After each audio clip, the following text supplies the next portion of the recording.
যেই ঘরে ছোটবেলায় কয়েকটা বাচ্চা রাইখা বাপ মইরা যায়, এতিম বুঝে দুনিয়াটা কত কঠিন।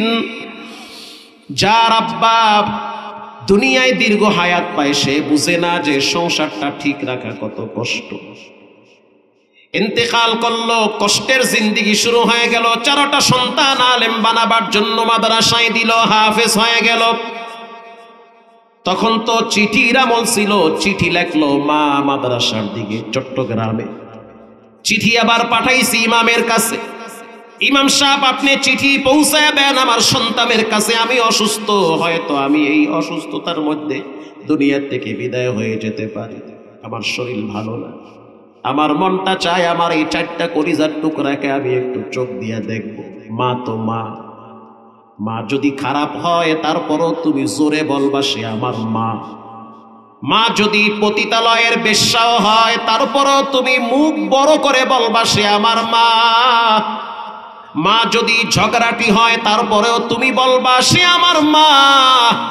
তার পায়ের নিচে আমার রব আমার সুখ শান্তি আর জান্নাত রেখেছে। আমার দিলের প্রশান্তি, আমার কষ্ট দূর করার সবচেয়ে বড় মন্ত্র হলো আমার মা। প্রিয় ভাইরা আমার, 4টা সন্তান সংবাদ পাইল মা অসুস্থ হয়ে গেছে। দেখার জন্য মায়ের কাছে গেল, গিয়া দেখলো ঘরের ভিতরে চাটাইয়ের উপরে শুয়ে আছে মা। 4টা সন্তান মায়ের চতুর্দিকে বসে আছে। বড় সন্তানের বক্তব্য, বাড়িতে আসলাম, আইসা দেখলাম মা শুকায়া কাঠের মতো হয়ে গেছে, অসুস্থ হয়ে গেছে। বিছানায় যখন পড়ে আছে আমরা চতুর্দিকে বসে আছি।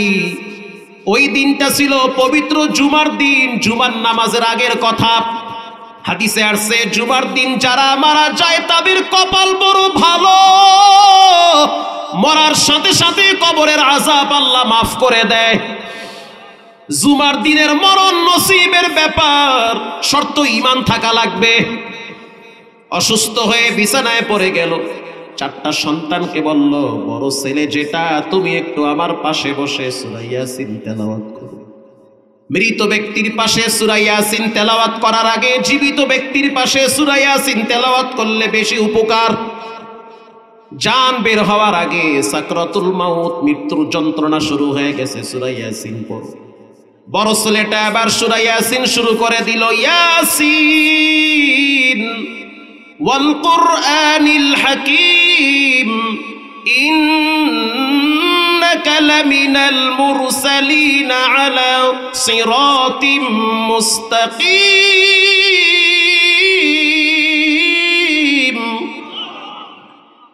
চমৎকার ভাবে যখন তেলাওয়াত করলো, মা বলল, বড় ছেলে থামো, আমি চাই মেজো ছেলেটা সূরা মুলুক তেলাওয়াত করুক। মেজো ছেলেটা এবার সূরা মুলুক তেলাওয়াত শুরু করে দিল। আল্লাহর রাসূল বলেন, যেই মানুষটা সূরা মুলুক তেলাওয়াত করে তার কবরের আযাব মাফ হয়ে যায়। মেজো ছেলে সূরা মুলুক তেলাওয়াত করে দিল, তাবারাকাল্লাযী বিয়াদিহিল মুলক ওয়া হুয়া আলা কুল্লি শাইইন কাদির। সেজো ছেলে তুমি এবার তেলাওয়াত করো সূরা তাহার। কেউ যদি সূরা তাহার তেলাওয়াত করে তার মৃত্যুর যন্ত্রণা লাঘব হয়, সহজ হয়ে যায়। মা এটা ছোট বই দিয়া পইরা বুঝতে পারছে, কারণ যেই মহিলা 4টা ছেলে পেটে রাখছে, ছেলে 4টা যদি হাফেজ হয় এ তো নরমাল কোনো বেহায়া মহিলা না। এবার ছোট ছেলেটা পায়ের কিনারায় বৈশা বৈশা চোখের পানি ছেড়ে কান্দে আর কয়, মা কিছুদিন আগে বাবারে হারাইছি, এখন তুমি দেখতেছি আবার কেমন যেন করো। মা বলতে আছে, ও সন্তান, কুল্লু নাফসিন যায়িকাতুল মাউত, যার ভিতরে জান আছে তার কিন্তু মরণ আছে, আমার আগে তোমরাও তো মৃত্যুবরণ করতে পারতা। মা এবার বড় ছেলেটাকে বলল, তুমি বড়, বাবার ভূমিকা তোমাকে পালন করা লাগবে, এই 3টা ছেলেকে তোমাকে দেখা লাগবে, মা বাবার আদর তোমাকে দেওয়া লাগবে রে বড় সন্তান। কারণ বড় ভাইয়ের শরীর থেকে বাবার ঘেরান পাওয়া যায়। কখনোই বড় ভাইয়ের সাথে বেয়াদবি কইরো না, কারণ সে বড় কষ্ট করে ছোট ভাইদেরকে বড় বানায়।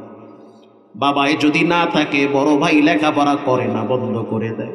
কেন বন্ধ করলা? বলে, আমি যদি লেখাপড়া করি তাহলে ছোট ভাইদেরকে পড়াইতে পারবো না, এমন ভাই আমি অনেক দেখছি। ঢাকা শহরে গিয়া রিক্সা চালায়, অটো চালায়, এই কষ্ট কইরা ছোট ভাইরে ব্যারিস্টার বানায়, জজ বানায়।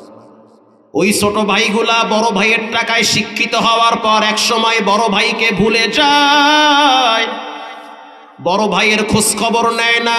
বড় ভাই অসুস্থ হয়ে গেলে দেখার জন্য বড় ভাইয়ের কাছে যায় না। ঈদের দিন বড় ভাইয়ের বাচ্চাগুলা চোখের পানি ছেড়ে কান্দে আর কয়, বাবা আমার তো আজকে নতুন জামা নাই। তখন ওই বড় ভাইটা দরজা জানলা লাগাইয়া বাচ্চাগুলারে বুকের সাথে লাগাইয়া বলে, আমরা বড় গরিব, এক সময় আমার টাকা ছিল, ক্ষমতা ছিল, সব ছিল, সব আমি সংসারের পিছনে ব্যয় করেছি, এখন দুর্বল হয়ে গেছি।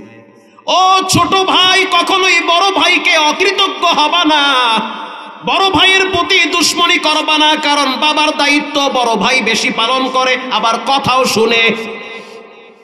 খবরদার বড় ভাইয়ের সাথে বেয়াদবি করিও না, কারণ বড় ভাইয়ের শরীর থেকে বাবার ঘ্রাণ পাওয়া যায়। বড় ভাই যখন দেখলো মা যেন কেমন করতে আছে, একটু পরে মা ডাক দিয়া বলে, তোমরা একটু পায়ের পাশ দিয়া সইরা যাও, কে যেন মাথায় পাগড়ি পইরা আসতেছে। বড় ভাই বুঝতে পারলো মৃত্যু যন্ত্রণায় যেই ব্যক্তি বিছানায় পড়ে তার সামনে তো আজরাইল দাঁড়ায়, এ তো সাধারণ মানুষ না, মালাকুল মাউত, তাতানাজ্জালু আলাইহিমুল মালাইকা। আল্লাহু আকবার বলেন। রব্বুল আলামিন বলেন, যখন একটা মানুষ মুমূর্ষ অবস্থায় বিছানায় পড়ে যায় তখন তার সামনে ফেরেশতারা দাঁড়ায় যায়। যদি নেককার হয়, আল্লাহওয়ালা হয়, তখন বলে লা খাউফুন, কোনো ভয় নাই, ওয়ালা হুম ইয়াহজানুনা ফিল আখিরা, টেনশন নাই। এই মহিলা কালেমা পড়তে পড়তে বিদায় হয়ে গেছে, কবরের যাত্রী হয়ে গেছে। লাশ গোসল করানো হইল, জানাজা পড়ানোর জন্য কে দাঁড়ায় যাবে সামনে? এলাকার অনেক বড় বড় হুজুর সামনে আসলো, সবাই বলল মায়ের জানাজা বড় ছেলেটাই পড়াবে। তাহাজ্জুদের মুসাল্লায় দাঁড়ায় আছে। আমি একজনকে বললাম, এই ফজরের টাইমে ঠান্ডার ভিতরে তোমরা কেন আসলা? চারোটা সন্তান বলল, মায়ের এমন জায়গায় রাখছি, ওখানে রাইখা তো আমাদের ঘুম আসে না। ওটা একটা কঠিন জায়গা, যার মা কবরে গেছে সন্তান বুঝে কোথায় রাখছি। ওরে ডানেও মাটি, বামেও মাটি, উপরেও মাটি, নিচেও মাটি, মাটির ঘর। নবীজি বলেন, ঈমান আমল হারাইয়া, ঈমান আমল নষ্ট করে কেউ যদি কবরে যায়, ওরে দুই পাশের মাটি এমন জোরে চাপ দেয় হাড্ডি ভেঙ্গে চুরমার হয়। আমরা কোরআন পড়ছি, হাদিস পড়ছি, বুঝি কবর হলো একটা ভয়ঙ্কর জায়গা। আরে মায়ের কবরে রাইখা আরামে ঘুমাবো খাবো, এটা তো হতে পারে না। যেই মালিকের দায়িত্বে দিয়ে দিছি তার সাথে একটু কালেকশন লাগাই, এজন্য মসজিদের কোনায় দাঁড়ায় গেছি। ইমাম সাহেব বলল, আমি তাকাইয়া দেখলাম 2 রাকাত নামাজের পর ছোট্ট বাচ্চাটা কোথায় যেন চলে গেল। আমি আশ্চর্য হয়ে গেলাম, পিছনে পিছনে গেলাম, গিয়া দেখলাম মায়ের কবরের উপরে ঝাঁপায়া পড়ে কাঁদতেছে। আমি পাশে দাঁড়াইলাম, কেন কাঁদো, কেন আসছো? পাগলামির জায়গা না। বাচ্চাটা বলল, এখানে আমার মা ঘুমায়, আর এই জায়গাটা হলো কঠিন জায়গা। রাসূল বলেছেন, আল কবরু রাউযাতুম মিন রিয়াযিল জান্নাহ আও হুফরাতুম মিন হুফারিন নার। কবর কারো জন্য জান্নাতের বাগান, কারো জন্য জাহান্নামের গর্ত। দল কবরে যাবে না, নেতা নেত্রী কবরে যাবে না, মার্কা কবরে যাবে না, তুমি কবরে যাবা, তোমার হিসাব তোমারই দেওয়া লাগবে। ইমাম সাহেব বলল, হুজুর এমন 4টা ছেলে যদি আমার হইতো, জীবন ধন্য হয়ে যেত। ও সন্তানের বাপ, এমন সন্তান দুনিয়াতে রাখো, তোমার মৃত্যুর পর দূর থেকে মাওলানা আইনা দোয়া করানো লাগবে না, তোমার ছেলেই তোমার জন্য দোয়া করবে। আর যুবক ভাইদেরকে বলবো, খবরদার জীবনে কখনোই মায়ের সামনে চোখ রাঙ্গায় কথা বলা যাবে না। রাসূল বলেছেন, ক্বালাহুমা জান্নাতুকা ওয়া নারুকা, মা বাবা হলো জান্নাত, মা বাবা হলো জাহান্নাম। আপনার সুখ শান্তি আর সফলতা হলো মায়ের পায়ের নিচে আল্লাহ বিছায়া রাখছে। মায়ের ব্যবহার যদি খারাপ হয়, তারপরেও মা কাউন্টার দিবা না, তর্ক করবা না, অশালীন ভাষা ব্যবহার করবা না। মা যেটা বলবে মায়ের সাথে হ হ বলো, না বইলো না, কারণ মা এমন এক দামি নিয়ামত। রাসূল বলেছেন, মা কষ্ট পাইলে রব কষ্ট পায়। রিদর রব্বি ফি রিদল ওয়ালিদ ওয়া সাখতু রব্বি ফি সাখাতিল ওয়ালিদ। আল্লাহর গোলামির পরেই হলো মা বাবার খেদমত। আজ ঘরে ঘরে মা বাবা অবহেলিত, তোমার রুমে দামি ফ্যান, তোমার আব্বার রুমে ব্রিটিশ পিরিয়ডের ফ্যান কেন থাকবে? তোমার রুমে দামি খাট, তোমার আব্বার রুমে কেন ভাঙ্গা খাট? তোমার রুমে দামি কম্বল, তোমার আব্বার রুমে পাতলা খাতা, আর ওই 3-4 বছর 10 বছর আগে বিদেশি খাতা পেঁচায়া কোনো মতে রাত কাটায়। অথচ তুমি একটা বারোর চিন্তা করো না, তুমি অসুস্থ হয়ে গেলে তোমার বাবা পাগলের মতো হয়ে যায়। প্রিয় ভাইরা, আমার যুবকরা, আমি আপনাদেরকে ছোট্ট একটা মেসেজ দিলাম, রবের গোলামির পরে মা বাবার খেদমত। যতদিন বেঁচে আছেন জীবনে মা বাবার সাথে বেয়াদবি করবেন না, হারাম খাবেন না, উস্তাদের সাথে বেয়াদবি করবেন না, আলেমের সাথে তর্কে জড়াইয়েন না। খারাপ জায়গা, খারাপ বলতে কি বুঝাইলাম, মানে ভয়ঙ্কর জায়গা। বেয়াদবি করবেন তো নিজের জীবনের ভয়ঙ্কর এক ক্ষতি হয়ে যাবে। ভাল লাগে না ফাঁকে যান, মনে চায় না দূরে যান, কাছে গিয়া বেয়াদবি করবেন, এটা রব সহ্য করবে না। 3টা জায়গায় কখনোই বেয়াদবি করতে হয় না। 1 নম্বরে মা বাবা, 2 নম্বরে নিজের ওস্তাদ। ওস্তাদ যদি হিন্দু হয় তারপরও সম্মান করো, ঠিক না বেঠিক? ওস্তাদ যদি হিন্দু হয় তারপরেও ইজ্জত করো। ওস্তাদ যদি খারাপ হয় বিচার করবে আদালত, তুমি নিজে বিচার করতে যাইও না। আর 3 নম্বরে আলেম যদি খারাপ হয় তার হিসাব সে দিবে, তার বিচার আদালত করবে, তুমি করতে যাইও না। আজ থেকে পাক্কা নিয়ত করে নাও, জীবনে নামাজ ছাড়বো না, হারাম খাবো না, আব্বা আম্মার সাথে বেয়াদবি করবো না, জীবনে কোনোদিন মানুষের ক্ষতি করবো না, পারলে উপকার করবো না, পারলে ক্ষতির কাছেও যাইও না। দিলটা যদি ভালো থাকে তওবার নিয়াইতে 2টা হাত আল্লাহকে দেখায়া দাও। নারায়ে তাকবীর। আয় আল্লাহ, হাতগুলার দিকে একটু তাকায়া দেখেন, জীবনে একবার বাইতুল্লাহর কালো গিলাফের সাথে লাগাইয়া দেন, জীবনে একবার নবীর রওজার পাশে দাঁড়ায় সালাম দেওয়ার তৌফিক দেন, জীবনে একবার মক্কা মদিনার ঘেরান নেওয়ার তৌফিক দেন। চিৎকার মেরে বলেন আমিন। হাত নামান। রঙ্গে তাকওয়া, রঙ্গে সিদ্দিক, রঙ্গে দিন, তা'বুদু বাকিবু আদবর আবেদি। রব্বুল আলামিন বলেন, হিংসুকরা জান্নাতের ঘ্রাণ পাবে না। হিংসুক বাইতুল্লাহর গিলাফ ধরে দোয়া করলেও সেই দোয়া কবুল করবেন না কে? কবুল হয় না হিংসুকের দোয়া। কিতাবে পড়েছি, রাত্রিবেলা একজন কৃষক ঘুমায় গেছে, অন্ধকার রাত, গভীর রাত, স্বপ্নের ভিতরে জিন আইসা বলে, কিছু লাগবে নাকি? কিছু লাগবে তোমার? হ্যাঁ লাগবে। কি লাগবে? একটা গরু লাগবে। যে যেমন তার চাহিদাও তেমনই হয়। শর্ত হলো তোমাকে একটা গরু দেওয়া হবে, তোমার সাথে যার সাথে ঠেলাঠেলি করে দেওয়া হবে 2টা গরু। ঠেলাঠেলি বোঝেন নাই আপনারা?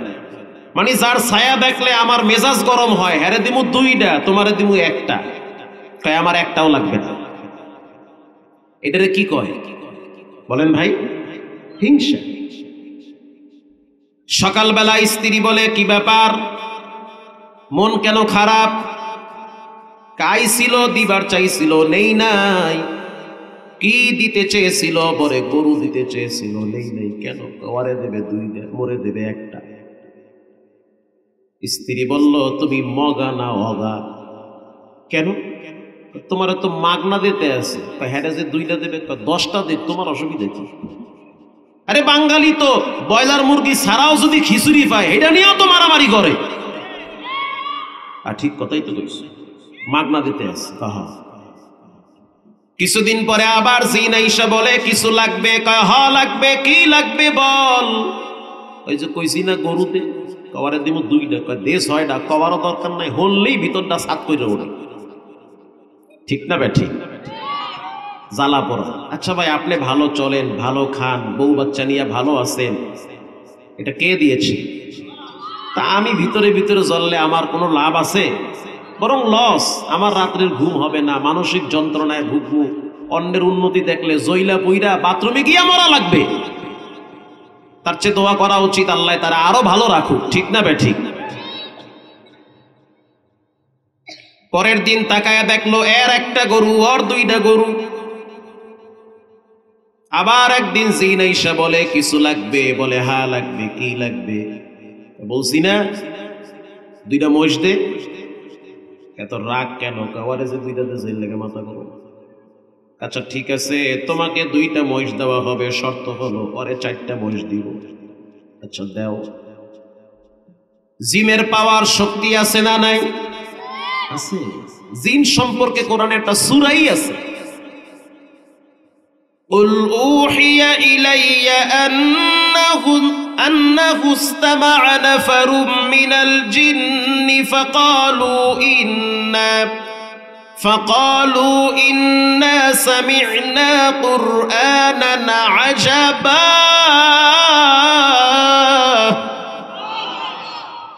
সূরা জিন কোরআনে আছে। বাইতুল মুকাদ্দাস বানাইছে জিনেরা। সুলাইমান নবী দাঁড়ায় ছিল। সুলাইমান নবী যে লাঠির উপরে ভর দিয়া দাঁড়ায় ছিল, ওই দাঁড়ানো অবস্থায় যে সুলাইমান নবীর জান কবজ হয়ে গেছে, জিনেরা টের পায় নাই। যেই লাঠি ধইরা দাঁড়ানো ছিল, লাঠি পোকা খাইতে খাইতে লাঠির পাওয়ার গেছে নষ্ট হইয়া, সুলাইমান নবী কাইতে পড়ছে। জিনরা চিন্তা করলো, হেড ডরে সবকিছু বাদ দিয়া বাইতুল মুকাদ্দাস বানাইতে, যে আগে মইরা গেছে জানলে তো বানাইতে বিদে। আল্লাহু আকবার বলেন। প্রিয় ভাইয়েরা আমার, কিছুদিন পরে আবার আইসা বলল কিছু লাগবে, বলে হ্যাঁ লাগবে। কি লাগবে? বলে একতলা বাড়ি দে। কওয়ারে দেব ডুপ্লেস বাড়ি। কওয়া কও কি? এটা কোনো কথা? আমার একতলা ওরে দুইতলা। বলে হ্যাঁ, এটা নির্ধারণ হয়ে গেছে, বাজেট হয়ে গেছে, তোমার একটা দেবো ওরে দুইটা দেবো। রাজি হয়ে গেলাম, দাও দুইটা ডুপ্লেস বাড়ি বানায় দাও। সকালবেলা তাকায় দেখলো এর একতলা আর দুইতলা। মেজাজ ঠান্ডা না গরম? অনেক গরম। কিছুদিন পরে আবার আইসা বলল কিছু লাগবে বল। বলে হ্যাঁ লাগবে। কি লাগবে? বলে আমার একটা চৌকুটে লয়ে যা। তার মানে কি? মানে সোজা আর দুই চোখ লয়ে যাবি। আমার এক চোখ দিয়ে আমি দেখতে পারবো, আর দুই ডালের তো খালে পড়বে। ঠিক না বে ঠিক? তুই কি নোয়া খেললে না পরিশীল নেই? এত প্যাঁচ গোজ করতে। অন্যের উপকার, অন্যের ভালো, অন্যের কল্যাণ যারা সহ্য করতে পারে না, এরা হলো মানসিক রোগে আক্রান্ত।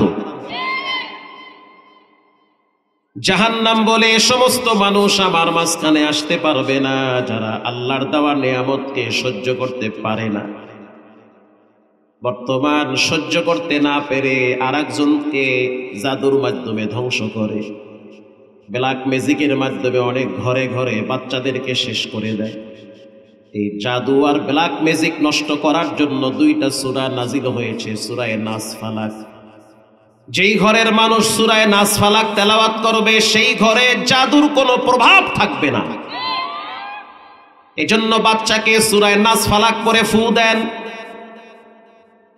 যদি সুযোগ থাকে, সময় থাকে, সূরা ইখলাস পড়েন, সূরা কাফিরুন তেলাওয়াত করেন। 4টা সূরা পইরা ফু মারেন, হিংসুকের নজর থেকে রব্বুল আলামিন আপনার বাচ্চাটারে হেফাজত করবে।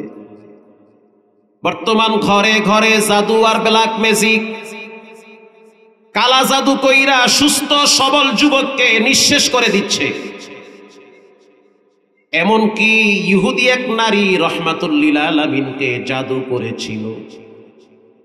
আল্লাহর হাবিব সকালে একটা বললে বিকাল বেলায় ভুলে যায়, সন্ধ্যা বেলায় নবীজি অসুস্থ হয়ে যায়।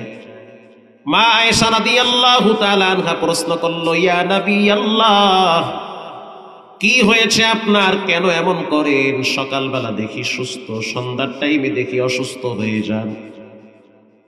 আল্লাহর হাবিব বলল, আয়েশা, কেন জানি আমার শরীরটা ভালো লাগে না, শরীরটা দুর্বল হয়ে যাচ্ছে। রাত্রিবেলা নবীজি ঘুমায় গেল, স্বপ্নে দেখতেছে এক ফেরেশতা আর এক ফেরেশতাকে বলে, নবীদের স্বপ্ন হলো ওহী। আল্লাহু আকবার বলেন। স্বপ্নে যেটা দেখে ওটা বাস্তব, রবের পক্ষ থেকে এটা তাকে সংকেত করা, তাকে সতর্ক করা। একজন ফেরেশতা আর একজন ফেরেশতাকে বলে, এই ব্যক্তিকে জাদু করা হয়েছে। দ্বিতীয় ফেরেশতা বলল, ইনি না রাহমাতুল লিল আলামিন, কেমনে জাদু করলো? وما أرسلناك إلا رحمة للعالمين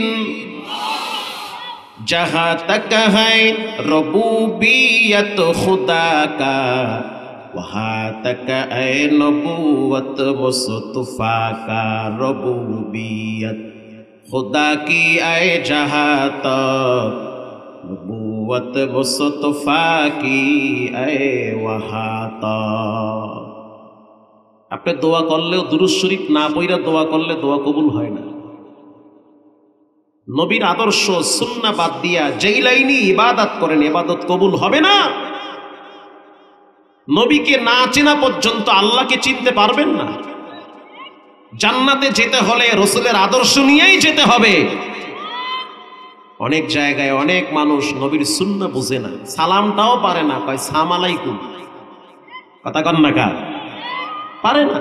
এসএসসি কমপ্লিট করছে, ইন্টার কমপ্লিট করছে, বাপে বিড়ি টানে পোলার সামনে, পোলায় 2 দিন পরে বাপের সামনে গাঁজা টানে। মেয়েটা সকালবেলা স্কুলে যায়, কলেজে যায়, ভার্সিটিতে যায়, একদিন না গেলে মা বাবা ধমক দেয়, অথচ মেয়েটা ফজর পড়লো না, মা বাবা একদিনও ধমক দেয় না, রাগও করে। এই ছেলে মেয়ে নিয়ে গর্ব করেন, দেখবেন আপনি খালি মরেন না চান্দু, খেলা কেমনে জমে।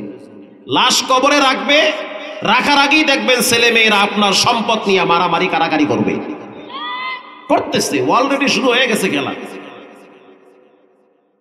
প্রিয় ভাইয়েরা আমার, দ্বিতীয় ফেরেশতা বলল কেমনে জাদু করলো, বলে নবীর চুল মোবারক নিয়ে জাদু করছে।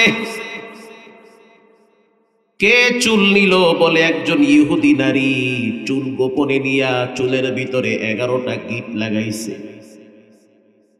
সকালবেলা নবীজি হযরত আলীকে ডাক দিল, আলী যাও কূপের কিনারায়, কূপের ভিতরে পাথরের নিচে আমার চুল আছে।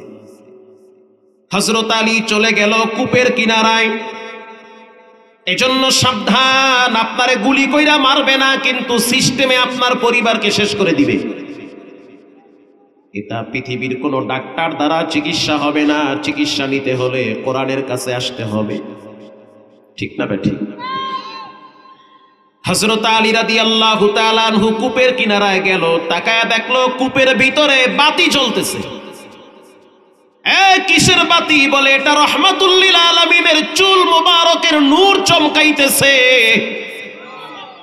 হযরত আলী কূপের ভিতরে নামলো, ঘ্রাণ পাইতেছে। কিসের ঘ্রাণ, বলে এটা হলো রাহমাতুল লিল আলামিনের চুল মোবারকের ঘ্রাণ।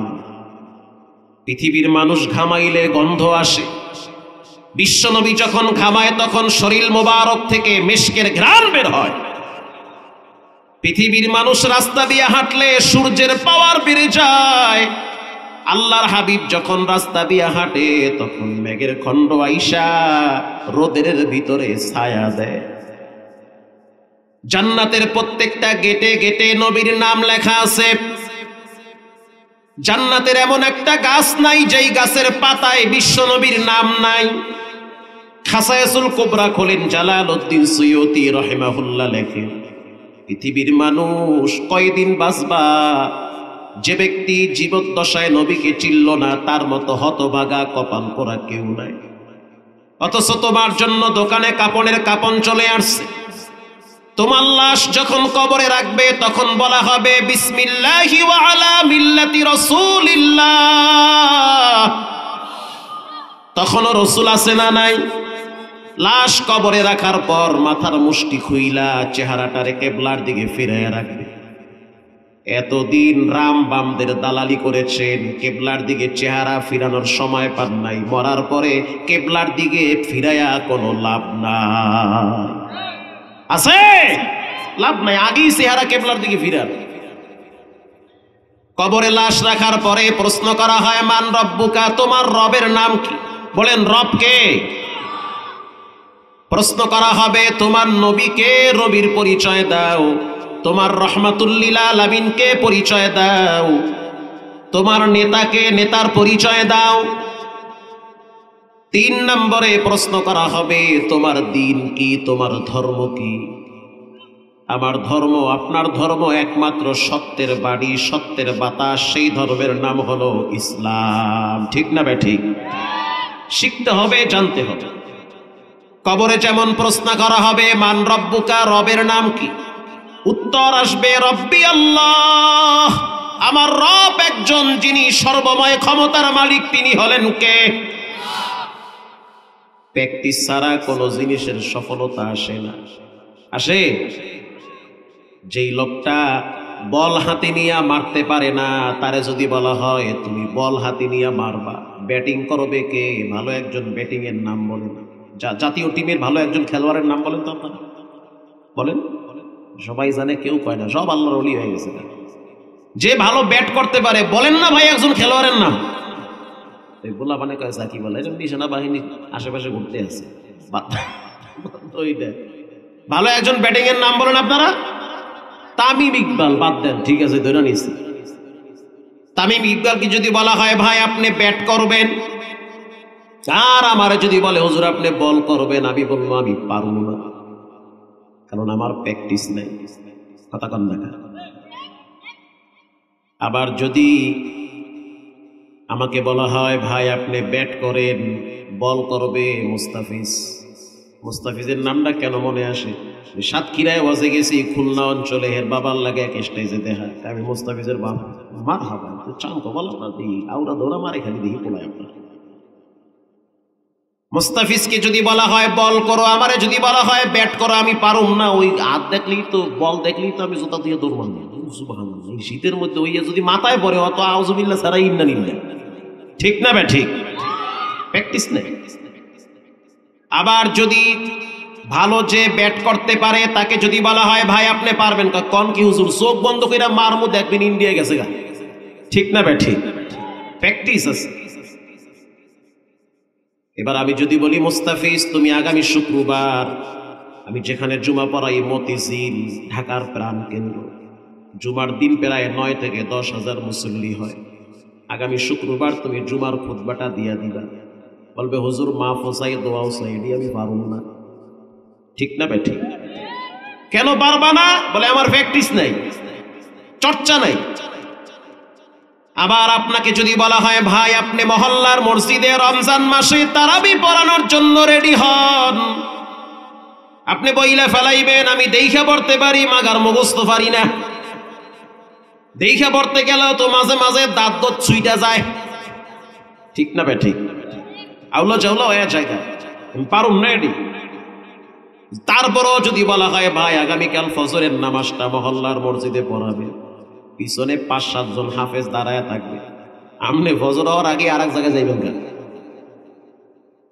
প্রিয় ভাইরা, আবার কেন পারবেন না? প্র্যাকটিস নাই, চর্চা নাই, যার কারণে আপনি পারবেন না। আবার যদি আমি বলি হাফেজ সালেহ আহমদ তাকরিমকে, ও সন্তান রমজান মাসে তুমি দিনাজপুর নিউ টাউন মাদ্রাসায় খতমে তারাবি পড়াবা, পারবানি? সে বলবে হুজুর বলেন কি, দিনাজপুর কেন আমারে নিয়ে আসেন? জাতীয় মসজিদ বাইতুল মুকাররমে যদি দাঁড় করায় দেন, দেখায় দিবে তাকরিম কেমন মানের হাফেজ। কথা কন না কেন? 72টা রাষ্ট্রকে পিছনে ফেলাইয়া কোরআন প্রতিযোগিতায় আমি প্রথম স্থান দখল করছি। যদি আপনি আমাকে বাইতুল্লাহ দাঁড় করায় দেন, তারপরেও দেখবেন তাকরিমের তেলাওয়াতের মান কত।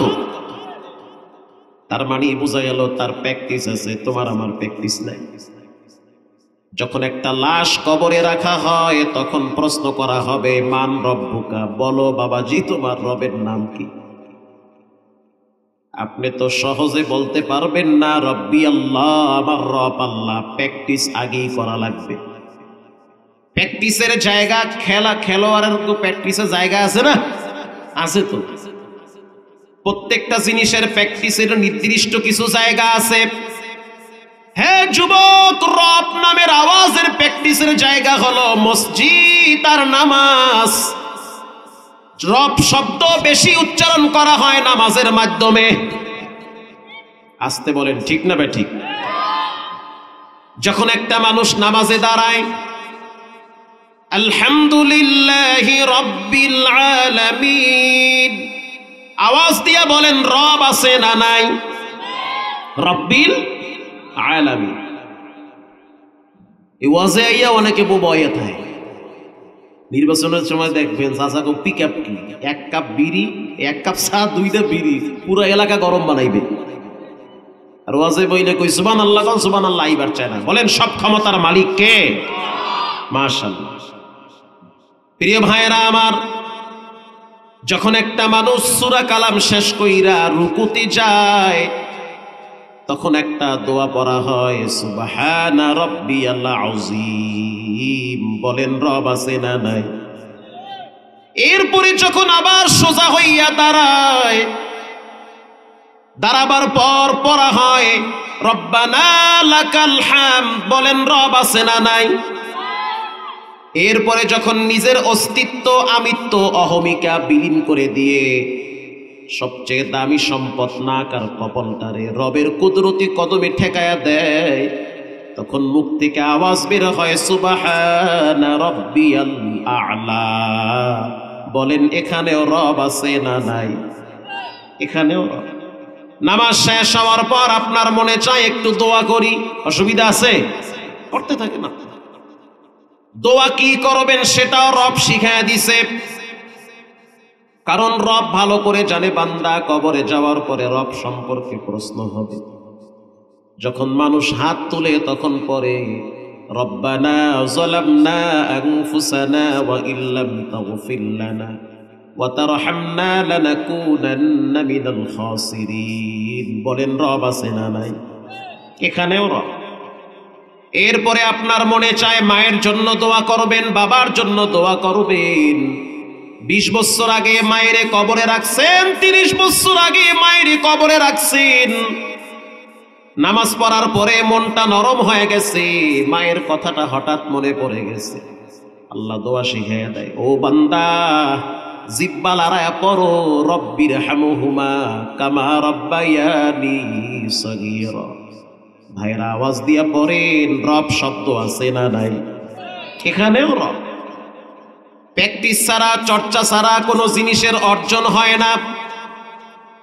বর্তমান সময়ে মানুষ তো নামাজ পড়ে, কিন্তু বেশিরভাগ মানুষের নামাজ ঠিক মতো হয় না। অনেক মুরব্বী দেখছি নামাজে হাত বাইদা ঘড়ির দিকে তাকায় থাকে। অনেকে আছে 3 ঘন্টা চায়ের দোকানে ধৈর্যের সহিত বসে থাকতে পারে, মসজিদে গেলে 10 মিনিট দেরি হইলেই মাজা ব্যথা হয়ে যায়, মেজাজ গরম হয়ে যায়। আবার জুমার দিন দেখবেন কিছু মুসল্লি ধৈর্যের সহিত জুমা আদায় করে।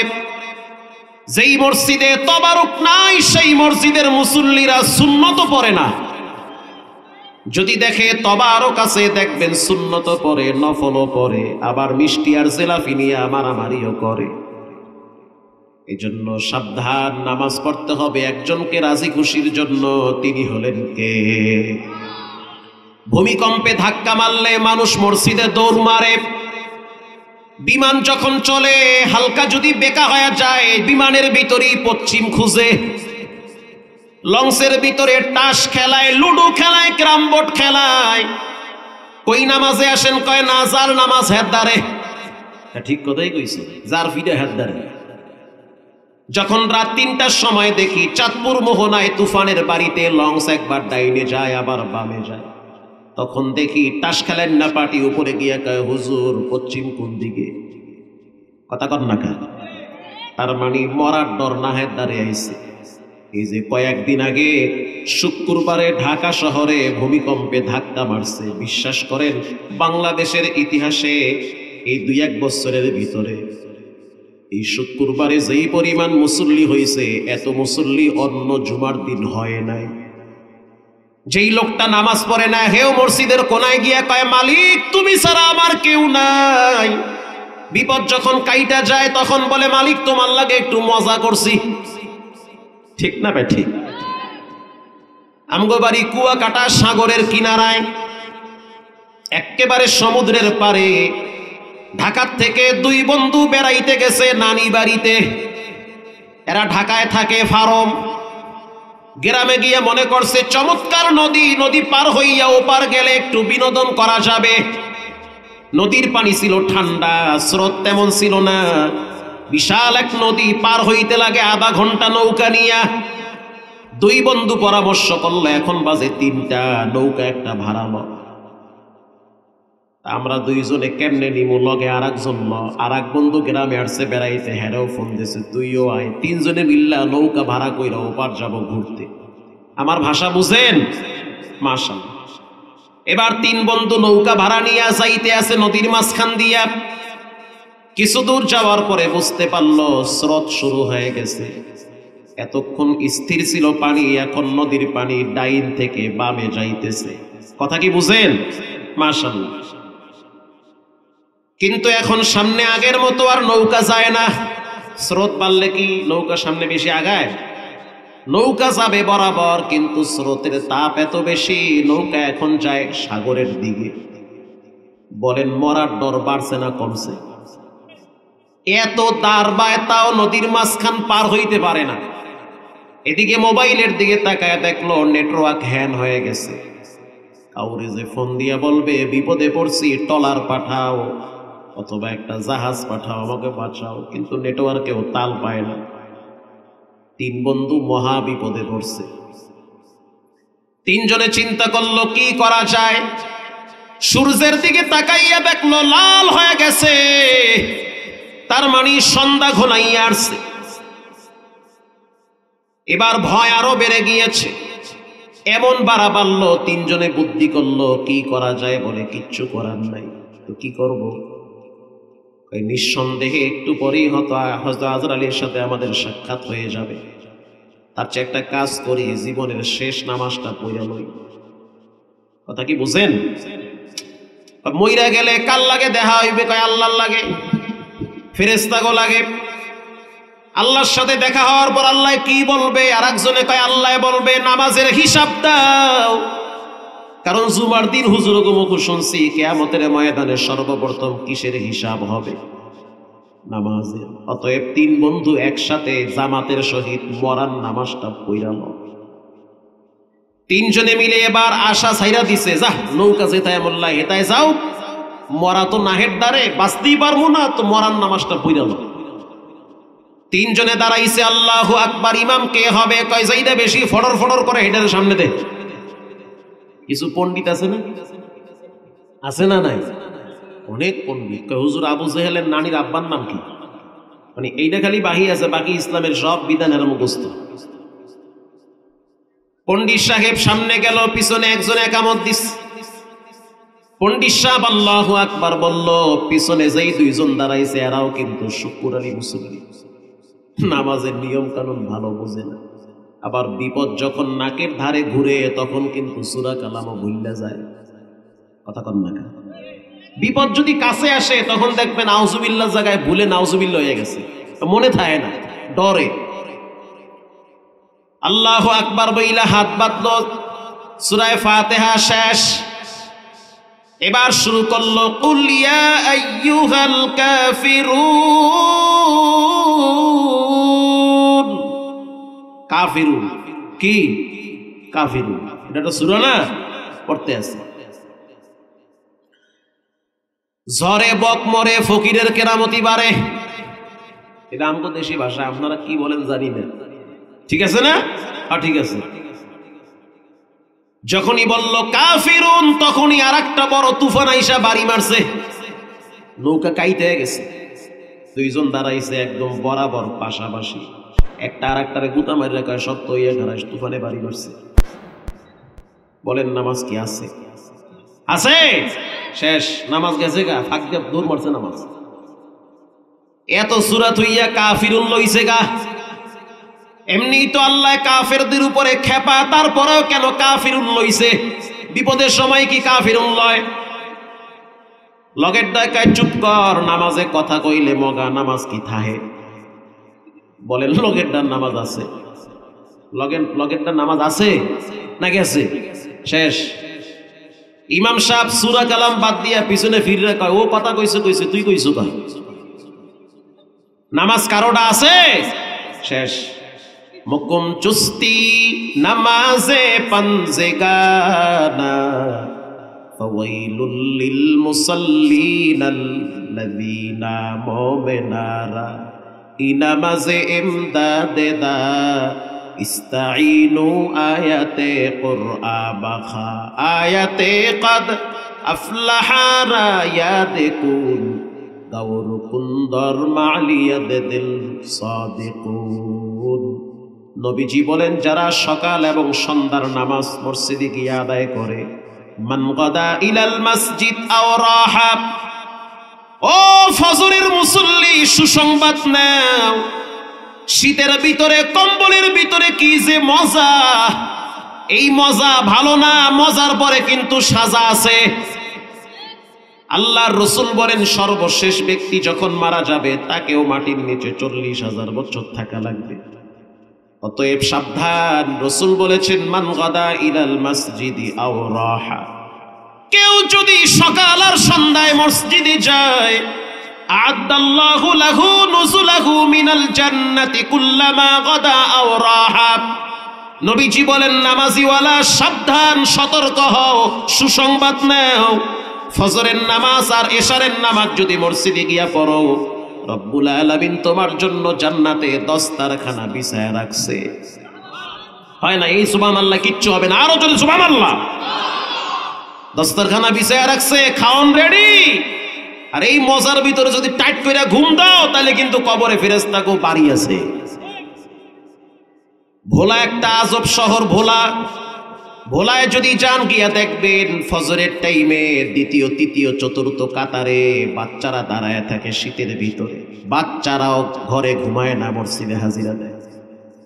ভোলায় যদি আপনি কোনোদিন যান দেখবেন আযানের পরপরই প্রথম দ্বিতীয় কাতার যুবকদের দখলে থাকে। মারহাবা, টনটনা যুবক দেখি ফজরের টাইম ইমামের পিছনে খাড়ায় রয়েছে। ওর শীত আর কম্বল আর বিদেশি দামি চাদর সব ফালায়া রবের কুদরতি কদমে সেজদায় লুটিয়ে পড়ে। ইমামরে প্রশ্ন করলাম, হুজুর কেমনে এই বাজার মিলাইছেন, এই পরিবেশ কেমনে কায়েম হয়ে গেল? মাহফিল কমিটির সভাপতি হাজী সাহেব, আল্লাহওয়ালা মানুষ, আমি জিজ্ঞেস করলাম হাজী সাহেব কেমনে এই বাজার মিলল? বলে হুজুর আমরা একটা ফজরের কমিটি গঠন করছি।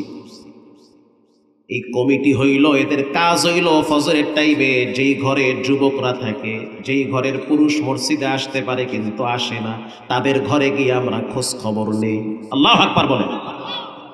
কেউ যদি ফজরের টাইমে না আসে তাহলে তার বাড়ির সামনে দাঁড়াইয়া ডাক দেই, ও ভাই সাহেব ফজরের টাইমে কেন আসলেন না? অথচ ফজরের টাইমে রব্বুল আলামিন বরকতি রিজিক বন্টন করে দেয়। ফজরের বাতাস মুমিনের জন্য নিয়ামত, মুনাফিকের জন্য বিষের মতো লাগে। অতএব ফজরে কেন আসলেন না খবর নেই। যারা ফজরের টাইমে ঘুমানোর চিন্তা করে তারাও মনে করে যে একটু পরে তো দলবল নিয়ে বাড়ির সামনে আসবে, লজ্জায় ফজরে আসতে বাধ্য হয়। ঘটনাক্রমে একদিন পাশের মহল্লার এক যুবক, ছোট্ট একটা বাচ্চা আছে, একটাই বাচ্চা, ফজরের টাইমে মসজিদে আসে না। চিন্তা করছে যে শীত আর যে কুয়াশা, ওরে আল্লাহ বাইরে নামলে মনে হয় হাত কাটতে যায়। চিন্তা করছে আজ গোয়ার ফজরে যাবো না, ঘুমাইতে থাই। ইমাম সাহেব সালাম ফিরায় তাকায় দেখে যেইটারে পিছনে দেখতাম এইটা দেখি নাই। যুবকদেরকে বলল দেখো আব্দুল আলিমের খবর কি? তা হুজুর আজকে কোনো কথা নাই, বাটাম দেওয়া লাগবে। ফজরে কেন আইলো না? আল্লাহু আকবার বলেন। এটা মহব্বত, ভালোবাসা, একমাত্র আল্লাহর জন্য এই ভালোবাসা। ফজরের টাইমে যেই দিন মসজিদ গুলায় কানায় কানায় ফিল আপ থাকবে, ওই দিন এই জমিনে কালেমার পতাকা পতপত করে উঠবে। দিন চাই, ইসলাম চাই, কোরআন চাই, এই চাই সেই চাই, সব চাই। ফজরের টাইমে একটাও মসজিদে নাই। রাগ করতেছেন? করেন রাগ, করতে থাকেন, কইলে করতে জ্বললে পুরো মরেন। প্রিয় ভাইরা আমার, ইমাম সাহেব 5 জন যুবক নিয়ে চলে গেল তার বাড়ি। পরিচিত যুবক দাঁড়ায় বলল, আলিম ভাই ঘরে আছেন? আলিম ভাই তো কম্বলের ভিতরে চিন্তায় পড়ে গেছে, তো হাজির হয়ে গেছে। মহা বিপদ। আলিম ভাই বাইরেতেও পারে না, থাকতেও পারে না, চোখ টুক ধোয় নাই, সোহে কেতন লাগা, মুখ দেখুন ধোয়, ফজর পরে নাই, মরার মতো ঘুমায়। এ কেমন মুসলমান? আলিম ভাই বউরে কইতে আছে, তুমি একটু নাম সামনে গিয়ে কও যে একটু সমস্যা আছে। আমি পারুম না, এত তাজা তাজা মিশে কথা আমার দ্বারা সম্ভব না। ঠিক না বে ঠিক? আলিম ভাইয়ের বউ বড় দিনদার, বড় পরেশগার, নামাজিওয়ালা মহিলা। কয়েকবার বলছে উঠো মসজিদে যাও, রব্বুল আলামিন তোমার মতো যুবককে যে কোনো টাইমে প্যারালাইজ রোগী বানাইয়া বিছানায় শোয়ায় রাখতে পারে। যাও যাও যাও মসজিদে যাও, আজকে শীতে বেশি ধরছে, যাওয়া যাবে না, থাকি এখানে হইয়া হইয়া নামাজ পড়বে। আলিম ভাই চিন্তায় পড়ে গেল কি করা যায়। আলিম ভাই তাকায় দেখলো স্ত্রীর সাথে বাচ্চা মেয়েটাও নামাজের জন্য দাঁড়ায় গেছে। 5 বছরের ছোট্ট মেয়ে, মা যদি নামাজ পড়ে দেখবেন বাচ্চারাও মায়ের সাথে দাঁড়ায় যায়। যেই ঘরের মা ফজরের টাইমে নামাজে দাঁড়ায়, তাকায় দেখেন ওই ঘরের বাচ্চারাও দিনদার হয়, নামাজিওয়ালা হয়। যেই ঘরের বাপ ফজরের টাইমে মসজিদে যায়, ওই ঘরের সন্তানরা কখনো বাবাখোর হতে পারে না। ফজরের টাইমে যখন দেখলো যে মসজিদ থেকে মুসল্লিরা হাজির হয়ে গেছে, আলিম ভাই বাচ্চা মেয়েটারে বলতে আছে, তুমি গিয়ে বলো আব্বাই ঘরে নাই। আব্বাই কই নাই? কথা বুঝেন না, কই নাই? ঘরে নাই। বাচ্চা গিয়া বলে হুজুর হুজুর কি কয়? আব্বাই কইছে আব্বাই ঘরে নাই। কি ঝামেলা বাড়ছে না কমছে? বাচ্চা মানুষ তো, ওরে যা শিখায় তাই শেখে। আকেলারা পেশা খামোশি বুয়াদ, পেশায়ে জাহেল ফরামোশি বুয়াদ। সন্তানরা মা বাবার জন্য নেয়ামত, আবার সন্তান মা বাবার জন্য গজবের কারণ হয়। প্রিয় ভাইরা আমার, কথায় বলতে বলতে কই আয়া বসছি, আবার পিছনে যাই। কষ্ট হয় আপনাদের? ওই যে মাথার চুল নিয়ে জাদু করছে, মনে আছে? হযরত আলী রাদিয়াল্লাহু তাআলা আনহু চুল নিয়ে নবীর দরবারে হাজির। ইন দি মিন টাইমে হযরত জিবরাইল দাঁড়ায় গেছে। মারহাবা বলেন। হযরত জিবরাইল বলল, ইয়া নবী আল্লাহ, আপনাকে জাদু করা হয়েছে। নবীজিরে যদি জাদু করে তো আপনি কোন ভরসায় বসে আছেন? আপনার ঘরের মানুষও আপনাকে দুশ্মনী করে বান মারতে পারে। এজন্য দোয়া কালাম তৈরা শরীরটারে সব সময় বন করে রাখবেন। হযরত জিবরাইল বলল, হুজুর আপনার জন্য ঔষধ নিয়ে আসছি। কোরআন হলো ঔষধ। আল্লাহ নিজে বলেন, وَنُنَزِّلُ مِنَ الْقُرْآنِ مَا هُوَ شِفَاءٌ وَرَحْمَةٌ لِّلْمُؤْمِنِينَ।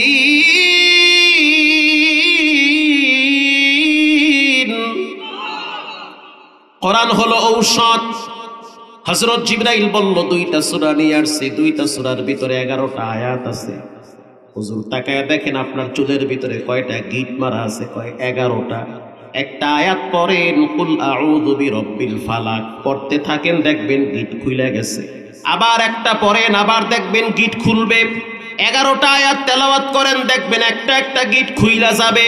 আপনার উম্মতদেরকে জানাইয়া দেন, তারা যদি সূরা নাস ফালাক প্রতিদিন তেলাওয়াত করে, জাদু ব্ল্যাক ম্যাজিক আর হিংসুকের আক্রমণ থেকে আল্লাহ হিফাজত করবে। এরকম একটি দামি সূরা, সূরার নাম হলো সূরা নিসা। এই সূরা নিসার ভিতরে রব্বুল আলামিন বলেন, ওয়া'বুদুল্লাহ, আল্লাহর ইবাদত করো, ওয়াবিল ওয়ালিদাইনি ইহসানা, আল্লাহর ইবাদত করতে গিয়ে শিরিক করা যাবে না, মা বাবার সাথে বেয়াদবি করা যাবে না। আল্লাহু আকবার বলেন। অন্য এক হাদিসে আল্লাহর হাবিব মুআজ ইবনে জাবালের ঘাড়ে হাত দিয়া বলেন, ও মুআজ ইবনে জাবাল, আমি তোমাকে রাষ্ট্রীয় মেহমান হিসাবে পাঠাইয়া দিলাম, তুমি আজ থেকে গভর্নর হয়ে যাবা, যাও, কিন্তু তোমার সাথে আমার আর দেখা হবে না। তবে আমি তোমাকে 10টা নসিহত করতেছি, এর ভিতরে 3টা বড় নসিহত। 1 নম্বরে, লা তুশরিক বিল্লাহ, জীবনে কখনোই আল্লাহর সাথে শিরিক করবা না। সিজদা পাওয়ার উপযুক্ত একজন, তিনি হলেন কে? আকাশটা মেঘাচ্ছন্ন হইছে, বৃষ্টি হইতে পারে, বইল না যে বৃষ্টি হবে। দুধ খাওয়ার কারণে পেটে ট্রাবল দেখা দিয়েছে, বইল না যে দুধের কারণে পেট খারাপ হইছে, রব চাইছে হয়ে গেছে। অতএব জানতে চাই, সন্তান দেওয়া না দেওয়ার মালিক একজন, তিনি হলেন কে? মাজারওয়ালা, বাজারওয়ালা এরা সন্তান দিতে পারে না, সন্তান দেয় একজন, তিনি রাতেও দেয় দিনেও দেয়, তিনি হলেন কে? নবী করিম সাল্লাল্লাহু আলাইহি ওয়াসাল্লাম বলল, মুআজ, শিরিক করবা না, ওয়া ইন কুতিলতা ওয়া হুররিকতা, যদি তোমাকে হত্যা করা হয় তারপরও তুমি জিহ্বা লড়ায় বলো আমার রব একজন, তিনি হলেন কে? যদি তোমাকে আগুনে পুরানো হয় তারপরেও তুমি বলো তোমার স্রষ্টা একজন, তিনি হলেন কে? হযরত খাব্বাব রাদিয়াল্লাহু তাআলা আনহু যুবক মানুষ, অনেক লম্বা মানুষ খাব্বাব, চেহারা অনেক সুন্দর, নাদুস নদুস চেহারা খাব্বাবের। খাব্বাব রাদিয়াল্লাহু তাআলা আনহু বংশীয় সন্তান, মক্কা থেকে হিজরত করে মদিনায় গেছে। হযরত ওমরের সাথে একদিন দেখা হয়ে গেল। হযরত ওমর বলল, খাব্বাব, মানুষ তো নিজের জন্য অনেক কষ্ট করে, তুমি তোমার রবের জন্য কি কষ্ট করেছো? আবার বলি, মানুষ তো নিজের জন্য অনেক কষ্ট করে, বলো তুমি তোমার রবের জন্য কি কষ্ট করেছো? ও খাব্বাব, তুমি দ্বীনের জন্য, ইসলামের জন্য কতটুকু কষ্ট করলা? খাব্বাব রাদিয়াল্লাহু তাআলা আনহু বলে, আমিরুল মুমিনিন, আমি বলবো না, একটু দেখায়া দিব। আল্লাহু আকবার বলেন। কি দেখাইতে চাও? বলে, আমি তো যুবক মানুষ, 1 লক্ষ মানুষ যদি রাস্তা দিয়ে হাঁটে, আমি খাব্বাব হাঁটলে দূর থেকে মানুষ বুঝতে পারে এত সুন্দর দেহ আল্লাহ আমাকে দান করেছে। শুধু তাই না, এই শরীরের ভিতরে যদি একটা মাছি কামড় দেয় সেটাও রক্ত দেখা যায়। আল্লাহু আকবার। যেদিন আমি ইসলাম গ্রহণ করলাম, বাইতুল্লাহর সামনে যেদিন দাঁড়ায় বললাম, লা ইলাহা ইল্লাল্লাহ, লাত উজ্জা এরা কোনোদিন রব হওয়ার যোগ্যতা রাখে না, মাবুদ হওয়ার যোগ্যতা রাখে একজন, তিনি হলেন কে? এটা বলার সাথে সাথে আমার উপরে জুলুম শুরু হয়ে গেল। দূর থেকে কয়েকজন যুবক আমার উপরে পাথর মারা শুরু করেছে। এক একটা পাথর আইসা আমার পিঠের উপরে আঘাত এনেছে। আঘাত করতে করতে আমাকে মাটিতে শোয়ায় ফেলাইছে। আমি এরপরও জিহ্বা লড়াইয়া চিৎকার মাইরা বলছি, লা মা'বুদা ইল্লাল্লাহ, আমার ইবাদতের যোগ্য রব একজন, তিনি হলেন আল্লাহ।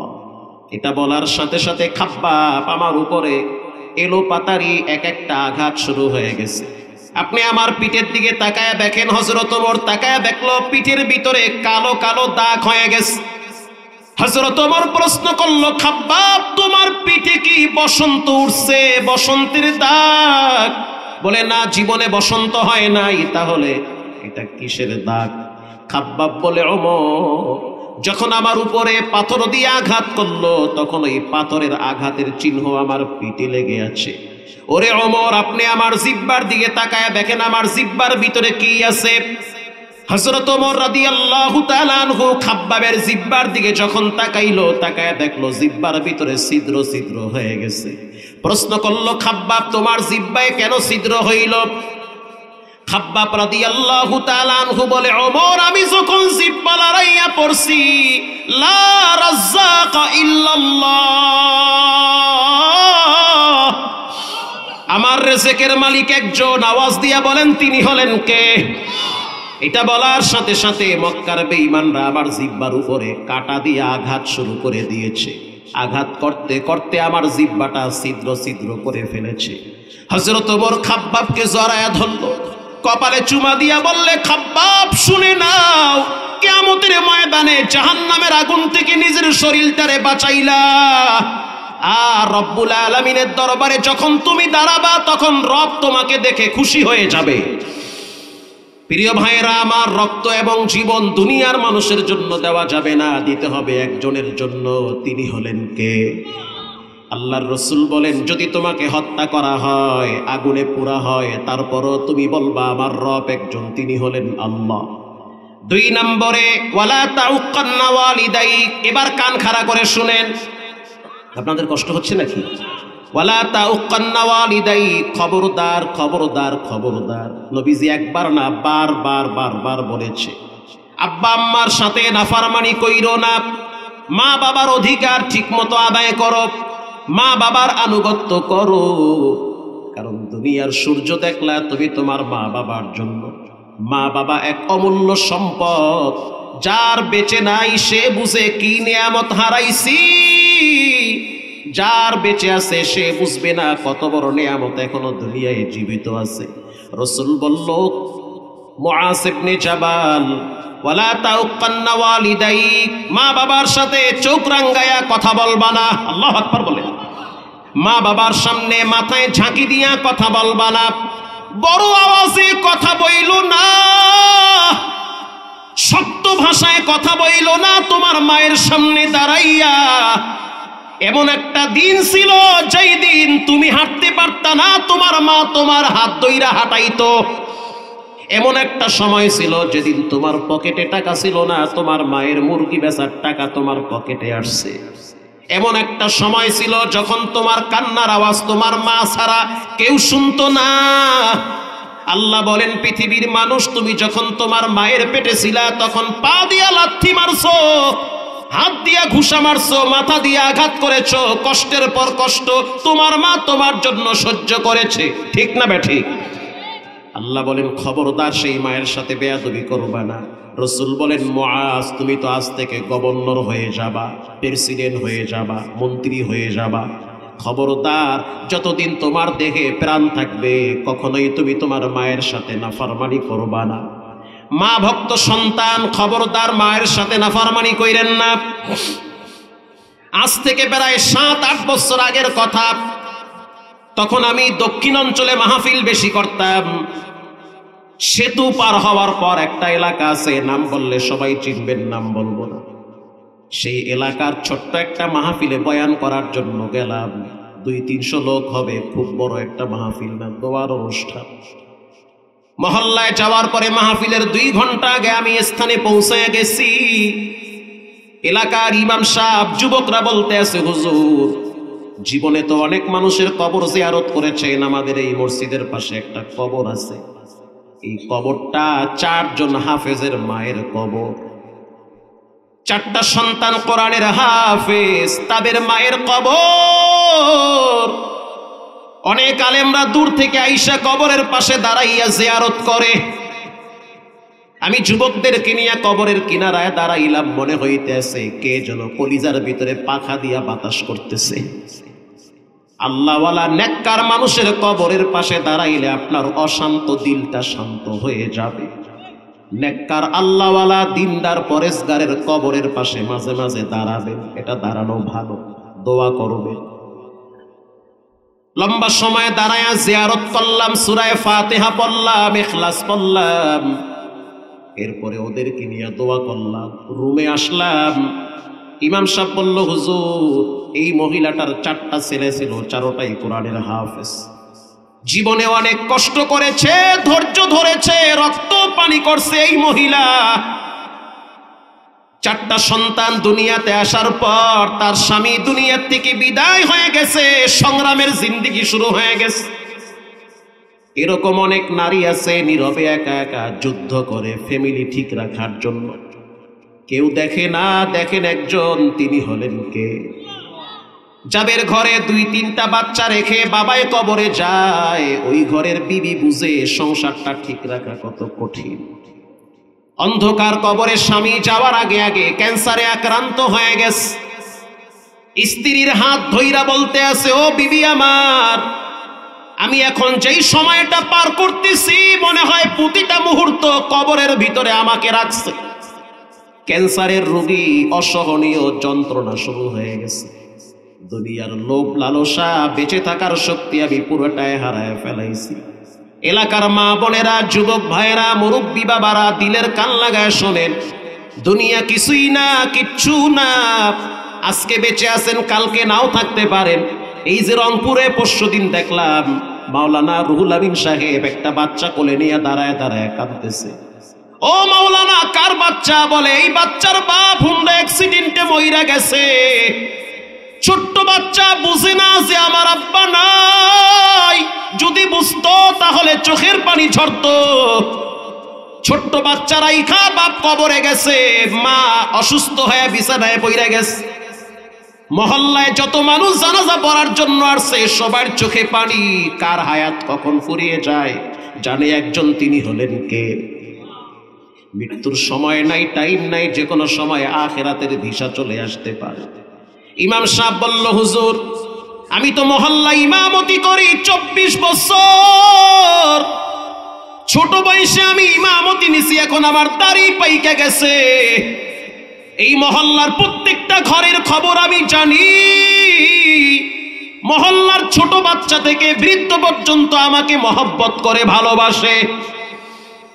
ইন্তেকালের আগে আগে এই মহিলাটা, স্বামী মহিলার হাত ধরে বলল, ও বিবি আমার এই 4টা সন্তান তোমার কাছে আমানত রাখলাম।